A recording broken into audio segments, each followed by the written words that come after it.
diharamkan sholat dan tidak perlu mengqadanya. Ya, ketika dia telah suci, hadis dari Mu'adz radhiyallahu anhu bahwa seorang wanita bertanya kepada Aisyah radhiyallahu anha, apakah salah seorang dari kami harus mengganti sholatnya apabila telah suci? Maka Aisyah radhiyallahu anha menjawab, apakah engkau seorang haruriyah? Haruriyah ini sifat yang dimiliki oleh orang-orang yang berkeyakinan sesat pada aliran Khawarij, ya, yang mewajibkan qada sholat bagi wanita yang haid. Ini salah satu pemahaman Haruriyah, ya, tapi dia lebih condong kepada Khawarij, menetapkan hukum kalau wanita suci harus mengqada sholat. Maka Aisyah radhiyallahu anha bertanya, apakah kau seorang Haruriyah? Gitu ya. Nah, kemudian dulu kami haid pada masa Rasulullah SAW dan beliau tidak memerintahkan kami untuk mengganti sholat. Ya. Hadis riwayat Bukhari dan Muslim. Dan hadis dari Abu Sa'id Al-Khudri radhiyallahu anhu, dia berkata, Nabi SAW bersabda, bukankah wanita apabila sedang haid dan nifas maka dia tidak sholat dan puasa? Maka itulah kekurangan pada perkara agamanya. Ya. Bukhari dan Muslim. Jadi sudah jelas tidak ada qada bagi wanita yang haid. Qada apa nih? Sholat. Kalau kaumnya ya qada, wajib qada, ya. Apabila seorang wanita mengalami haid pada ujung waktu zuhur, ini juga banyak yang tidak paham. Coba kalau kita amati, banyak yang tidak paham masalah ini. Ya. Apabila seorang wanita mengalami haid pada ujung waktu zuhur sebelum asar dan dia belum sholat zuhur, ketika itu apakah wajib qada baginya? Ya. Jadi dia tunda, sudah masuk waktu zuhur tapi dia belum sholat. Ya. Nah, sebelum asar dia tiba-tiba haid. Pendapat yang kuat adalah tidak perlu qada berdasarkan hadis Aisyah tersebut di atas. Dan tidak ada riwayat yang jelas tentang itu. Ini yang dipilih oleh Syekhul Islam dalam Al-Fatawa, seperti yang dikatakan Imam Malik dan Abu Hanifah, karena wanita itu mengakhirkan waktu sholatnya sampai waktu yang dibolehkan tanpa berlebihan. Waktu yang dibolehkan itu kapan? Sebelum masuk waktu berikutnya. Ya, waktu yang dibolehkan itu adalah waktu sebelum masuk waktu sholat berikutnya. Ya, itu masih di dalam waktu. Adapun afdhaliyah baru di awal waktu. Tapi tidak tercela apabila seseorang yang ada uzur seperti wanita, dia tidak mesti, apalagi dia tidak berhak untuk datang ke masjid, maka dia boleh menunda sholatnya sampai waktu yang diperbolehkan. Ya.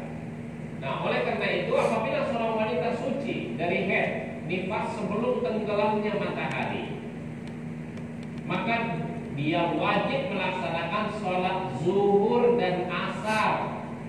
Dan begitu pula jika dia suci sebelum terbitnya fajar, maka dia wajib melaksanakan sholat maghrib dan isya pada malam hari itu pada waktu yang sama, dijamak dua sholat tersebut. Paham nggak? Ya.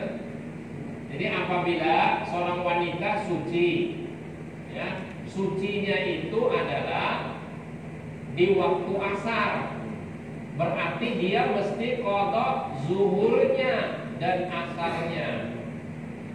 Ya. Nah kemudian, ya, apabila dia suci sebelum terbitnya fajar, berarti dia ada di waktu isya. Ya, sucinya di waktu isya, maka dia harus mengqada maghribnya juga. Ya. Adapun kalau dia suci waktu zuhur, itu tidak ada masalah. Atau dia suci waktu maghrib, tidak ada masalah.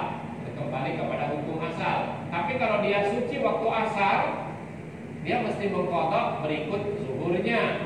Kalau dia suci di waktu isya, maka dia harus mengqadha, dia tarik juga maghribnya. Ya. Ini dijamak dua sholat. Alinea berikutnya terkecuali wanita tersebut di penghujung waktu sholat, maka cukup baginya melaksanakan sholat pada waktu tersebut selama waktu sholat masih ada. Ini pendapat mayoritas ulama seperti Imam Malik, Imam Syafi'i, Imam Ahmad, disepakati oleh Syekhul Islam dalam Al-Fatawa yang dinukil oleh Abdurrahman bin Auf dan yang dinukil dari Abdurrahman bin Auf dan Ibnu Abbas. Jadi kalau kita mungkin selama ini kalau nggak tahu ya sudah menabur saja, nggak ada juga nanti pulang kotor semua yang lalu-lalu, ada seperti itu ya. Nah yang sudah lalu ya sudah, mau diapain? Mungkin juga udah lupa ya. Inilah ilmu. Ya, mungkin bagi sebagian saudara kita ini baru tahu, tapi bagi sebagian mungkin sudah terlanjur, mau diapain? Kalau dia sucinya waktu asar, dia sholatnya berikut zuhur. Kalau dia sucinya waktu isya, berarti dia sholat berikut maghribnya. Ini disepakati oleh jumhur. Dan nukilan ini diambil dari Abdurrahman bin Auf dan Ibnu Abbas radhiyallahu anhu. Ya. Kemudian yang kedua, yang diharamkan bagi wanita haid dan nifas adalah saum. Haram saum, tidak boleh. Para ulama sepakat bahwa wanita haid dan nifas diharamkan berpuasa dan wajib atas mereka mengqadha. Ya. Berdasarkan hadis Aisyah radhiyallahu anha, beliau berkata, kami mengalami haid, kemudian kami diperintah untuk mengqadha puasa dan tidak diperintah untuk mengqadha salat. Apabila wanita haid dan nifas telah suci sebelum fajar dan dia belum mandi dan dia niat puasa, maka puasanya sah karena puasa tidak tergantung dengan mandi besarnya atau tidak tergantung sucinya. Yang penting dia sudah suci. Jadi mandinya itu bukan untuk puasa, ya, mandinya untuk sholat. Ya. Contohnya, apabila seorang wanita dia sahur seperti biasa, padahal dia belum mandi dan dia pun tidak sholat subuh. Ya, karena dia belum yakin apakah sudah bersih atau belum. Sampai sebelum zuhur dia sudah merasa suci, maka dia mandi untuk sholat ya zuhurnya, untuk sholat zuhurnya. Puasanya sah, ya, puasanya sah. Jadi mandinya itu bukan untuk puasa, tapi untuk sholat. Sedangkan apabila wanita tersebut suci sebelum matahari tenggelam, maka tidak wajib puasa, ya, untuk sisa harinya karena dia telah berbuka dari awalnya. Ini perbedaan loh. Perhatikan ini, jangan sampai keliru. Ya. Dan tidak perlu menahan dirinya pada sisa harinya tersebut. Kemudian dia wajib qadha hari yang ditinggalkan. Dari Ibnu Juraij, aku berkata kepada Atta, seorang wanita mengalami haid dan dia bersih sebagian harinya, apakah dia berpuasa untuk sisa harinya? Maka dijawab tidak, tetapi dia akan mengqadha harinya tersebut. Ya, ini hadis riwayat siapa? Abdul Razak. Oleh karena itu kita perhatikan, kalau dari subuh sudah menetapkan niat, dia anggap sudah suci, dan sampai sebelum zuhur dia sudah mendapati dirinya suci, maka dia mandi bukan untuk saumnya, tapi untuk sholatnya. Saumnya sah. Tapi kalau dalam setengah hari dia sudah sucinya mungkin di penghujung setelah zuhur katakan, dia tidak perlu setengah hari sahurnya, karena niat ditetapkan kapan? Pada awal, kecuali saum sunnah. Saum sunnah aja berbeda pendapat ulama. Kalau sebelum zuhur dia belum makan, maka dia boleh menetapkan niat untuk menetapkan saum sunnah. Tapi kalau setelah zuhur tidak dibenarkan. Wallahu a'lam. Mana yang pendapat yang rajih, saya ambil pendapat tersebut. Ya, beda dengan saum Ramadan. Itu ditetapkan dalam awal waktu, maka subuh. Ya. Jadi kalau subuh itu sudah dianggap bersih, dia sudah sahur, mungkin sudah menetapkan niat, sah sahurnya. Ya. Kemudian yang ketiga, yang haram, jima, hubungan intim. Dalam keadaan haid tidak boleh berhubungan intim. Menyetubuhi wanita yang haid atau nifas pada kemaluannya adalah haram sesuai kesepakatan para imam, sebagaimana firman Allah dalam surat Al-Baqarah ayat 222. Ya. Hendaklah kamu menjauhi diri dari wanita haid, dan janganlah kamu mendekatinya sebelum mereka suci. Apabila seorang muslim meyakini bahwa menyetubuhi wanita yang haid atau nifas pada kemaluannya adalah sesuatu yang halal, maka dia telah kafir dan murtad, dan dia harus bertobat kepada Allah. Ya. Adapun hadis tentang sabda Nabi SAW, lakukanlah segala sesuatu kecuali jima. Maka boleh mencumbui istrinya dengan segala macam cara selain melakukan hubungan intim pada kemaluannya. Seperti riwayat dari beberapa istri Nabi SAW, bahwa manakala Nabi SAW menginginkan sesuatu dari istri yang sedang haid, maka beliau meletakkan kain di atas kemaluannya. Ya, hadis riwayat Abu Daud. Para ulama telah menetapkan bahwa wanita haid dan nifas tidak boleh digauli suaminya walaupun ia telah melihat tanda-tanda suci, sehingga wanita itu mandi. Karena suci pada ayat di atas adalah mandi besar atau tayamum pada kondisi uzur. Jadi diyakini dulu, sebelum dia mandi suci nggak boleh disubuhi. Ya, dia benar-benar harus suci dulu. Adapun hadis yang mengatakan kalau mensetubuhi wanita haid bersedekah itu lemah hadisnya. Kenapa dikatakan lemah oleh jumhur ahlul hadis? Karena bertentangan dengan ayat Al-Quran. Jadi didahulukan dalam surah Al-Baqarah ayat 222. Tolong dibaca lengkapnya.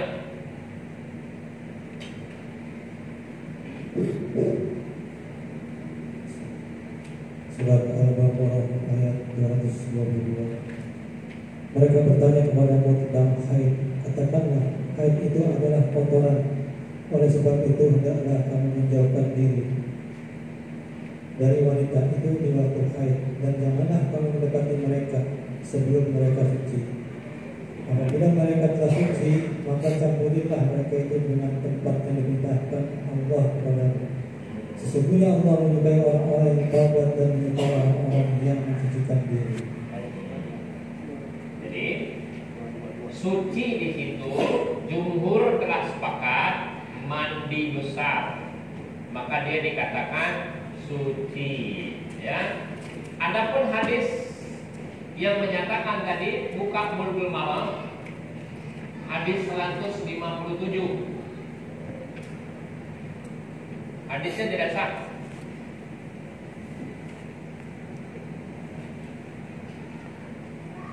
Karena di sebagian kaum muslimin bergulir hadis ini, maka ada bantahan-bantahannya. Silakan. Hadis 157.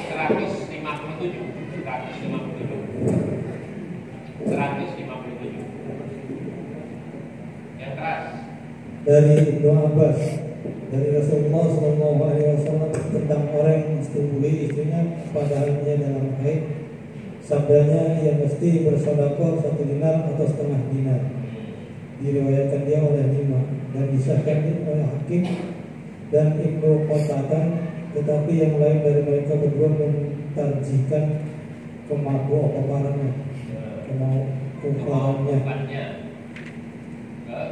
Ada keterangan lain? Keterangan 1, hadis ini tidak sah dan tidak terlihat hadis yang sahih di dalam hal tersebut. Kedua, bercampur dengan istri yang di dalam haid menurut ayat 222 Al-Baqarah haram. Ya. Jadi yang didahulukan yang mana? Ayat Allah. Ya. Sekalipun kita ketahui di sebagian kalangan muslimin mengambil hadis ini, kalau memang sudah terpaksa dia bersetubuh di kemaluannya, maka dia bersedekah. Tapi ini tidak rajih pendapatnya. Amannya gimana? Dahulukan apa yang didahulukan Allah. Karena jumhur mengatakan tadi, siapa yang merasa halal bercampur dengan wanita haid atau nifas di kemaluannya, maka dia kafir atau murtad. Ini pendapat mayoritas. Karena yang didahulukan adalah ayat Al-Quran. Ya. Saya tampakkan juga hadisnya supaya kita tahu suatu hari mungkin kita akan bersoal jawab. Karena itu juga diriwayatkan oleh 5. Saya sudah jelaskan di rumah Pak Husain 5 itu siapa aja. Mungkin Pak Ustadz Sulaiman masih ingat. Ya, 5 itu siapa saja, dihitung dari belakang. Kan kita sudah pernah bikin PR-nya itu. Ya, insya Allah nanti diulang lagi. Kemudian yang keempat, masalahnya tawaf. Ya, tawaf. Berdasarkan ijma ulama diharamkan tawaf di Ka'bah. Atas dasar hadis Aisyah radhiyallahu anha, pada waktu haji beliau sedang haid. Nabi SAW bersabda, lakukanlah segala sesuatu yang dilakukan orang-orang yang melaksanakan haji. Hanya saja engkau tidak boleh melakukan tawaf di Ka'bah hingga engkau suci. Ya, makanya kisah inilah yang menjadi persoalan di kalangan kaum muslimin tentang mengulangi umroh. Padahal ini hanya khusus berlaku untuk Aisyah radhiyallahu anha ketika mens, maka Rasulullah memerintahkan untuk memperbarui ihramnya di Tan'im. Yang ngantar adalah Abdurrahman bin Abu Bakar. Ya, dalam hal ini beliau saja tidak ikut-ikutan untuk buat umroh dari Tan'im. Oleh karena itu, pendapat yang mengatakan umroh berkali-kali dalam satu perjalanan keluar ke Tan'im atau ke Jirana, itu hadisnya tidak pada tempatnya. Ya, maka sangat lemah pendapat tersebut. Beda kalau kita berangkat kemudian sudah pulang berangkat lagi umrohnya, itu beda. Tapi kalau dalam satu perjalanan berkali-kali umrohnya, ini pendapat yang paling lemah, tidak didukung dalil. Tidak bisa ambil kias Aisyah radhiyallahu anha melakukan itu, karena beliau radhiyallahu anha itu karena mens. Jelas ya? Ya, ini juga sudah pernah bantahannya, saya sudah pernah kirim. Nanti insya Allah kalau kurang puas saya bisa kirim lagi. Ya, baik, itu yang diharamkan. Nanti dalam bab haji kita akan bahas tentang ini khususnya, bukan pada tempat sekarang. Bagaimana nanti kalau wanitanya minum pilnya untuk menghentikan mensnya, boleh apa enggak? Itu sudah ada fatwa. Kalau memang tidak membahayakan, tidak apa-apa. Ya, bagaimana kalau seorang wanita semuanya mau pulang rombongannya, cuma dia sendiri. Kalau dia harus ditungguin, sebagaimana Rasulullah SAW menunggu Aisyah radhiyallahu anha, kosnya siapa yang mau tanggung? sekian banyak jamaah hotelnya gara-gara satu wanita. Maka dengan darurat seperti ini diperbolehkan, ya, untuk mencegah tidak mens. Tapi ini nantilah kita akan bahas pada tempatnya, karena ini terjadi ikhtilaf yang cukup berkepanjangan dalam masalah ini. Bahkan sebagian ulama pegang kata-kata saya, karena saking daruratnya dia tawaf dalam keadaan tidak suci. Wallahu a'lam. Ada sebagian ulama membenarkan ini karena tingkat daruratnya. Ya, pada jilid 8 nanti tunggu aja berapa tahun lagi sudah di jilid 8. Ya, tapi kalau mau didahulukan gak ada apa-apa masalah. Ini apalagi kan bulan haji nih. Nah, kalau kita mau bahas tentang haji dulu gak masalah, ya kan? Tapi itu ada di jilid 8. Ya, pada kitab Abu Malik Kamal Al-Salim, saya rangkum itu, saya tempatkan di jilid yang 8. Ya. Jadi harus jauh ke depan kan. Bab haji ya, setelah puasa baru haji kan gitu. Baik. Hal-hal yang dibolehkan bagi wanita haid atau nifas. Pertama, zikrullah dan baca Quran. Ya, ini harus kita ketahui, jangan sampai nanti wanita haid gak baca Quran. Ya. Telah jelas bahwasanya wanita yang sedang haid dan orang junub boleh berzikir atau membaca Al-Quran. Hal ini menurut pendapat yang masyhur dari mazhab As-Syafi'i dan Imam Ahmad, yang dikutip oleh Syekhul Islam Ibnu Taimiyah rahimahullah dalam Majmu' al-Fatawa. Cuma khusus dalam masalah ini ada pembahasan. Ya, zikrullah yang secara umum kalau dia hafal Al-Quran maka tidak mengapa. Tapi kalau dia mau menyentuh mushaf Al-Quran maka tidak boleh. Dia harus suci dulu. Kalau dia mau menyentuh mestinya pakai sesuatu, pakai alas. Entah itu sarung tangan, kalau dulu kan ada sarung tangan ya. Ya maksudnya ya entah karena ini pakai kain atau kenanya yang dia sentuh, jadi tidak langsung menyentuhnya pokoknya. Karena yang tidak boleh itu adalah menyentuh Quran, bukan membaca. Jadi wanita haid dan nifas boleh baca Quran. Ya, tentang junub, janabah ini ada ikhtilaf. Saya lebih condong untuk mengambil pendapat ulama-ulama al-kabair. Tetap kalau orang yang junub tidak membacanya juga sebelum dia bersuci. Kenapa demikian? Karena junub atau janabat itu bisa diangkat segera. Sementara mens dan haid itu tidak bisa diangkat segera, harus ada waktu. Kalau junub dia bisa mandi. Kalau memang dia tidak bisa mempergunakan air, dia bisa tayamum. Oleh karena itu pendapat yang rajih untuk yang junub tidak membacanya juga.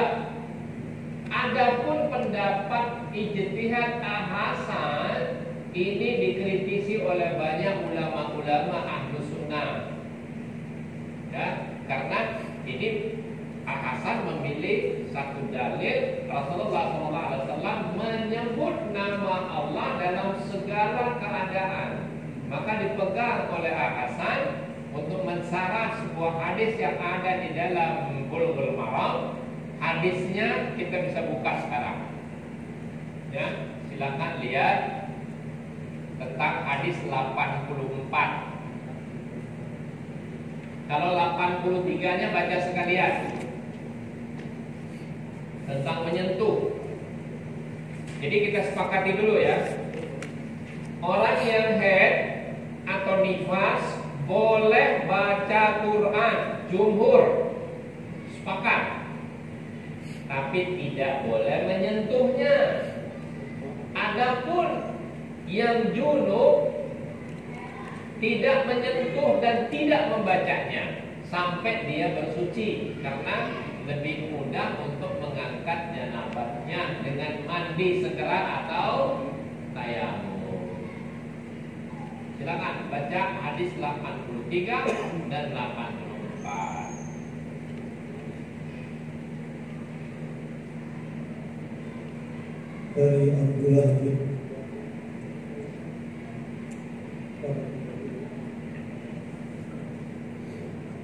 Kenapa? Ya 83 dan 84. Dari Abdullah bin Abu Bakar bahwa dalam surat yang Rasulullah SAW suruh tulis untuk Amir bin Hamz ada anak tersebut bahwa tidak boleh menyentuh Quran melainkan orang yang bersih. Ya. Diriwayatkan dia oleh Malik dengan Masal dan Nasai dan Ibnu Hibban. Diriwayatkan dia dengan Masul, tetapi harus itu makhluk.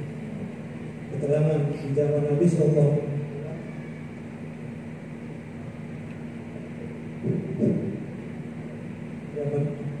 Di zaman Nabi SAW, Quran belum terkumpul seperti keadaan sekarang.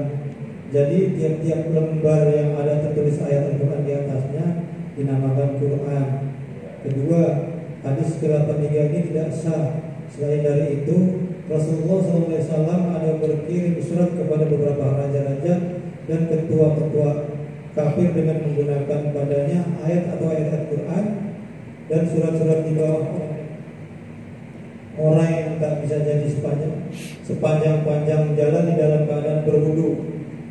Penulis wahyu Rasulullah SAW apabila datang sahaja wahyu dengan lekas mereka tulis wahyu itu, dan berat sekali buat dianggap bahwa semua perkara selama ini dalam keadaan berwudu. Ketiga, adapun ayat 79 dari Al-Waqiah yang berbunyi la saya suhu la saya masuhu illal mutahharun, tidak menyuruh dia melainkan makhluk yang dibersihkan itu maksudnya bukan Quran tetapi Al-Lauhil Mahfuz. Dan sentuh yang dimaksud sentuh ini bukan berarti memegang, berarti mengetahui isinya. Dan kalimat mutahharun dan itu orang yang berwudu tetapi malaikat, karena mereka adalah makhluk yang dibersihkan daripada dosa-dosa. Dan di dalam bahasa Arab atau istilah Islam tidak dipakai kalimat mutahharun buat orang yang berwudu. Keempat, Nasai ada diriwayatkan sabda Rasul, aku tidak diperintahkan berwudu melainkan apabila hendak sholat. 5, ringkasnya tidak ada alasan dapat diterima tetapi wajib wudu untuk memegang atau menyentuh Quran. Nah, ini tentang wudu loh, ya. Tolong itu dipisahkan. Maka itu Fauzan Al-Fauzan, ya, Hafizullah berkata, bagi orang yang membaca Al-Quran dengan alat bantu seperti yang ada di handphone, di HP, tidak dibutuhkan wudu. Dan bahkan tidak disyaratkan suci, karena yang disentuh bukan mushaf. Jelas? Tapi kalau mushaf yang jelas, bahkan Al-Hafidz Ibnu Hajar rahimahullah dalam Fathul Bari tentang masalah ini telah dibahas, termasuk sampulnya nggak boleh disentuh. Ya. Karena sekarang mushaf sudah berubah seperti mushaf yang sudah dirangkum dalam satu mushaf, yaitu mushaf yang kita pegang ini sekarang mushaf Utsmani, yang sebelumnya telah dibakar semua kan, baru diberikan harakat. Nah, seluruh dunia sudah sepakat yang namanya mushaf itu adalah yang Quran yang tidak ada terjemahan. Adapun yang terjemahan nanti ada khilaf di kalangan ulama, lebih banyak mana, apakah bahasa daerahnya atau bahasa Arabnya lebih banyak, apakah ada kepentingan. Ini semua nanti bukan pada tempatnya untuk kita bicarakan sekarang. Yang penting kita sepakati dulu, ya, atau baca yang 84 dulu, biar sekalian saya jelasin ke 2 kali kerja. Silakan yang 84 dulu. Dari Aisyah yang berkata, adalah Rasulullah SAW menyebut Allah di dalam segala masanya. Diriwayatkan dia oleh Muslim dan ditampilkan dia oleh Bukhari. Ya.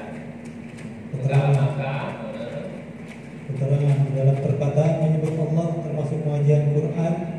zikir, doa-doa dan puji-pujian kepada Allah. Kedua, di dalam segala masa, itu berarti dalam masa itu berwudu, dan tidak berwudu, berjanabah dan tidak berjanabah. Ketiga, tidak ada keterangan yang sah dari Nabi SAW tentang melarang orang junub membaca Quran. Memang tidak datang larangan secara tegas orang yang junub tidak boleh baca Quran. Tapi kita ambil tarekat al-jam'i, mengumpulkan seluruh dalil, maka diputuskan fatwa yang sudah lebih faqih daripada kita. Bagaimana keputusan jumhur pada saat ini? Membaca Quran tanpa menyentuhnya kecuali junub maka diperbolehkan. Tapi kalau junub hal itu mudah diselesaikan, maka dia lebih aman untuk mengangkat junubnya baru membaca dan menyentuh Quran. Ya, wallahu a'lam. Tapi tentang wanita haid, nifas sudah jelas boleh membaca tanpa menyentuhnya. Karena yang jadi persoalan sebenarnya menyentuh, bukan masalah baca. Ya. Bagaimana zikir mutlak? Zikir mutlak itu termasuk baca Quran. Beda kalau muqayyad ya, ada zikir pagi petang, ada zikir setelah sholat fardu, ada zikir mau tidur, ada zikir masuk WC, kan gitu ya. Apalagi macam-macam kan? Ada zikir ketika mau pakai baju, gitu ya. Ada zikir ketika mau makan, seperti itu. Ya. Ini mutlak atau muqayyad. Kita harus lihat baca Quran itu termasuk zikir yang mutlak. Boleh kapan saja, tidak terikat waktu dan tempat. Ya. Oleh karena itu, karena kita sudah bicara masalah haid dan nifas, di sini sudah dikatakan telah jelas bahwasanya wanita yang sedang haid dan orang junub boleh berzikir atau membaca Quran. Hal ini menurut pendapat yang masyhur dari mazhab Imam Syafi'i dan Imam Ahmad, sejalan dengan yang saya tunjukkan sekarang. Tapi kita sudah ada fatwa-fatwa yang lain, juga saya jelaskan sekalian. Apabila antum berpegang kepada ini, wanita haid tidak ada persoalan, sudah selesai. Tapi masalah junub sekarang ininya persoalannya. Karena di sini Abu Malik Kamal Aisyad Salim memasukkan bab ini dengan kata dan orang junub. Ya, boleh berzikir atau membaca Quran sesuai dengan yang saya nampakkan tadi. Inilah ikhtilaf namanya. Kalau sudah ngaji masalah fikih, mesti terjadi ikhtilaf. Tinggal kita cari mana yang menenangkan hati kita. Ya, mungkin ketika kita tenang, ya nggak apa-apa, saya baca Quran aja walaupun saya lagi sedang junub. Ya, antum punya pilihan karena punya ikutan. Tapi kalau mau aman gimana? Kalau junub kan gampang diangkat. Ya, tinggal mandi, nggak bisa pakai air dingin, pakai water heater. Ya, kalau nggak ada, ya suruh Pak Agus pasangin itu water heaternya. Ya, saya pasangnya beliau. Gampang kan? Mudah. Atau dipanaskan, dihangatkan. Ya. Jika tidak boleh mempergunakan air, ya tayamum. Gak usah kita cari ke depan guling-gulingan di sana. Ya kan? Ya pokoknya seperti itu ya. Wallahu a'lam. Tapi boleh berbeda dengan saya kok, nggak ada masalah kan? Ini masalah fikih. Namanya kalau berbeda nggak boleh. Boleh. Iya. Cuma kita sudah tampakkan dalil, kita sudah jelaskan hal-hal seperti ini. Bahkan kalau kurang, saya juga pernah ambil fatwa-fatwa dari ulama-ulama al-kabair dan saya sudah pernah WA. Lupa, terbuang, saya kirim lagi, nggak masalah, gitu ya. Yang penting ini ilmu, ya. Kita berada di sini bukan untuk bersoal jawab berdebat, bukan, ya. Tapi menyelesaikan persoalan, bukan tambah masalah, cari-cari persoalan namanya itu. Pokoknya kita sudah tahu duduknya seperti itu, ya sudah, pilihlah salah satu antaranya ya. Kemudian yang sujud ketika mendengar ayat sajadah, ini boleh. Dan tidak ada satu dalil pun yang melarang wanita haid bersujud ketika mendengar ayat-ayat sajadah. Sujud yang dimaksud di sini adalah yang tidak dilakukan dalam sholat dan tidak disyaratkan untuk suci baginya. Diriwayatkan secara sahih dalam kitab Sahih Al-Bukhari bahwa Nabi SAW pernah membaca surat An-Najm, lalu beliau sujud dan kaum muslimin, musyrikin, jin dan manusia pun ikut bersujud bersama beliau. Jelas di sini orang-orang kafir ikut sujud ketika itu. Ya, orang-orang musyrik ikut sujud. Bila dikatakan bahwa mustahil jika mereka semua dalam keadaan suci, karena sujud tilawah bukan dikategorikan sebagai sholat, tidak disyaratkan untuk bersuci. Tapi tadi kita lagi terkait dengan apa? Dulu kan, ini kita pisahkan dulu, nggak usah dimasukkan ke sini lagi. Yang jelas di sini tidak disyaratkan suci untuk. Mungkin ada yang mendengar ayat-ayat sajadah, lalu dia sujud, nggak apa-apa, tidak mesti baca. Mendengar ayat-ayat sajadah lalu dia sujud, boleh. Ya nanti saya tambahkan dalilnya. Baik. Kemudian pendapat seperti ini berdasarkan pada riwayat Az-Zuhri, Qatadah, sebagaimana disebutkan dalam Musannaf Abdul Rajab, ya, Jami' Ahkam An-Nisa. Kemudian yang ketiga, suami membaca Al-Quran di pangkuan istrinya yang sedang haid. Oh ada, yang ini pernah terjadi, supaya antum tahu, ya kan? Yang mendasari hal ini adalah hadis Aisyah radhiyallahu anha. Bahwa berarti Rasulullah SAW orangnya mesra ya. Coba bayangkan. Ia berkata Nabi SAW pernah membaca Quran sementara kepala beliau berada di pangkuanku, padahal aku sedang haid. Ya, hadis Bukhari Muslim. Boleh, tidak ada kaitan. Ya, seseorang tidak mungkin membatalkan kesucian seseorang gara-gara mens. Ya, tidak ada masalah kan? Nah kemudian karena kaum Yahudi ini ada kebiasaan kaum Yahudi, kalau istri-istri mereka sedang haid dijauhi, bahkan tidak mau makan bersama. Nanti akan datang dalil kemudian, ya, dijauhi betul, gitu. Nah maka dengan demikian Rasulullah membatalkan hal-hal tersebut. Ya. Kemudian menghadiri sholat Idul Fitri dan Idul Adha. Menghadiri tapi tidak ikut sholat, ya. Yang demikian ini tidaklah mengapa, bahkan bagi kaum wanita yang sedang haid dianjurkan untuk keluar menyaksikan sholat Id. Namun mereka dilarang mengikuti sholat. Nabi SAW bersabda, hendaknya wanita-wanita yang sudah tua, gadis-gadis pinggitan dan wanita-wanita yang sedang haid keluar untuk menyaksikan kebaikan dan dakwah kaum muslimin. Dan hendaknya wanita haid menjauhi tempat sholat, maksudnya tidak mengerjakan sholat. Ya, hadis ini juga sahih. Kemudian yang kelima, suami makan dan minum dengan istri yang sedang haid. Ini yang saya katakan tadi dalilnya. Ya, diriwayatkan dari Aisyah radhiyallahu anha, dia berkata, aku memberikan minuman kepada Nabi SAW dari bekas air minumku saat aku sedang haid. Lalu beliau meletakkan bibirnya di tempat di mana aku minum. Aku juga pernah menggigit daging pada saat haid. Kemudian aku berikan kepada Nabi SAW. Lalu beliau meletakkan bibirnya di tempat di mana aku menggigitnya.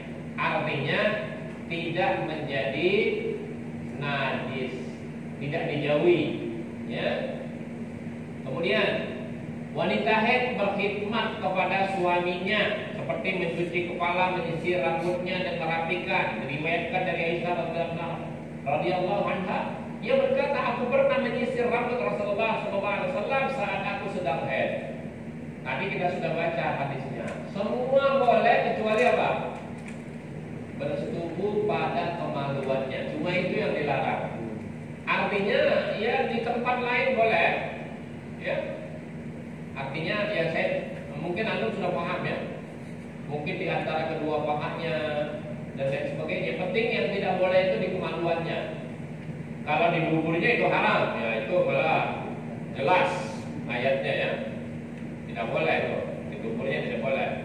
Ya, tapi kalau dari tempat belakang boleh, tapi di dubur ya nggak boleh maksudnya ya. Ini harus dibedakan. Karena orang-orang Yahudi mengatakan kalau diperhatikan, kalau bersetubuh dari belakang bukan dubur. Kalau dari belakang maka anaknya nanti lahirnya matanya juling. Itu kata Yahudi. Maka turun dalam surat Al-Baqarah ayat 223 untuk membatalkan, membantah Yahudi. Yang mau dibaca dulu gak? Atau mau disimpan dulu? Saya selesaikan 2 poin ini dulu ya.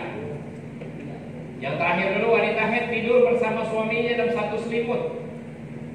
Ya, diriwayatkan dari Ummu Salamah yang berkata, ketika aku berbalik bersama Rasulullah SAW dalam satu selimut, tiba-tiba aku haid.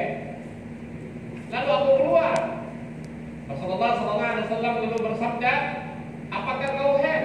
Aku menjawab iya. Beliau pun memanggilku, lalu aku tidur bersama dalam satu selimut, maka tidak apa-apa. Ya, karena kebiasaan Yahudi tadi menjauhi orang-orang wanita-wanita yang haid ketika itu. Ya. Kemudian baca dalam surat tadi, surat Al-Baqarah ayat 223. Jadi dari belakang maksudnya bukan di dubur ya, di dubur haram. Ya, tapi dari posisi belakang boleh. Ini ada sebab nuzulnya. Ini bukan bicara porno mas, ini ayat. Nanti saya tunjukkan hadisnya. Silakan buka. Surat Al-Baqarah ayat 223. Siapa mau baca? Ayat Al-Baqarah 223. Istri-istrimu adalah seperti tanah tempat kamu bercocok tanam. Ya.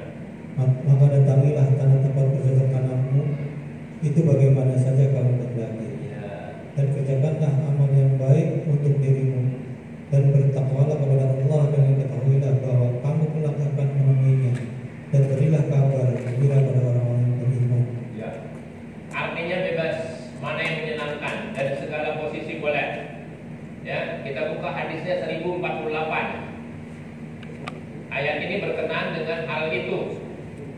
Jadi Yahudi berkata, kalau dari belakang posisi bersetubuhnya nanti anaknya juling. Maka turun ayat ini. Asal pada tempatnya maksudnya kemaluan, bukan di dubur. 1048.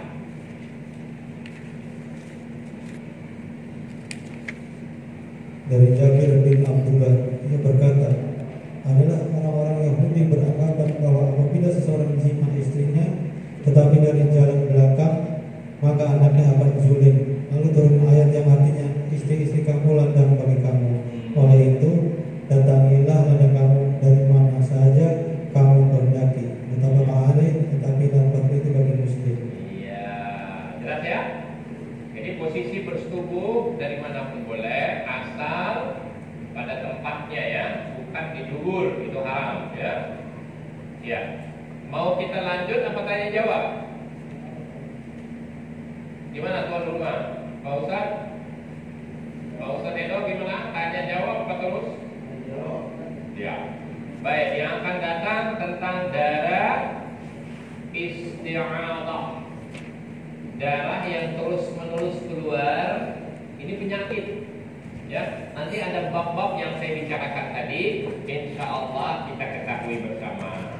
Ya, sedikit-sedikit lah ini, tinggal sekali pertemuan lagi. Nanti ada babnya mengucapkan Bismillah ketika di toilet itu boleh atau enggak, ya, mana yang lebih rajih, ya.